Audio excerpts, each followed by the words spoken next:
ओम शांति। आज 28/9/24 प्रातमुरली ओम शांति बापदादा मधुबन।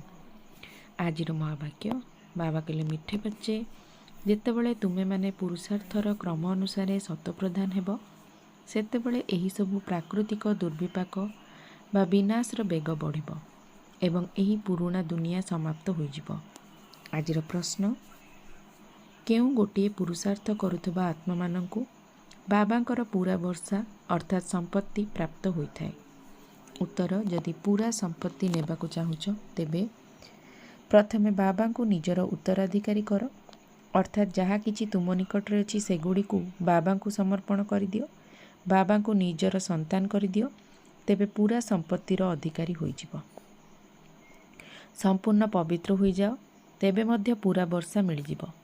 जदि संपूर्ण पवित्र न हेब तेबे दंड भोग करी अल्प किछि संपत्ति अर्थात छोट मोट पद प्राप्त करिब। धारणा पाई मुख्य सार आत्मा को पवित्र करिबा पाई एकांत रूपी भट्टी अर्थात साधन रे रहिबाकु हेब। एकमात्र बाबांक व्यतीत अन्य केही भी मित्र संबंधी मने पड़ु नथिबे। सारा ज्ञान को बुद्धि रे रखी बंधन मुक्त होई अन्य मानकर सेवा करिबाकु हेब।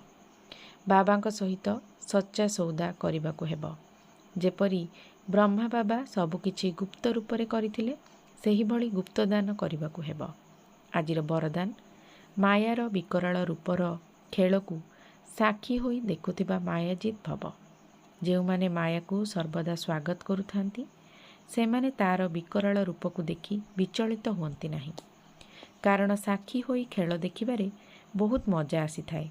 काहेकि ना मायार बाहरर रूप जदिओ बाघ भली अटे किंतु ता भितरे बिलेई भली मध्य शक्ति नाही। केवल तुमे माने विचलित होई जाउछ एवं तार शक्ति को बढ़ाई देउछ। कौन करिबी किपरि हेब किंतु एहा सर्वदा मने रख जे जहा सबु घटी जाउची ताहा भल ही हेउची एवं जहा हेबाकु जाउची ताहा आहुरी भल हेब। तेणु साक्षी स्थिति रे रही जदि खेल को देखिब तेबे मायाजित होइजिब। आजिर स्लोगान जेउ माने सहनशील अटंती से माने काहार स्वभाव संस्कार रे क्रोधित हुअंती नाही। व्यर्थ कथा को गोटिए कान रे सुनी आरपटे बाहर करि दियंती। ओम शांति।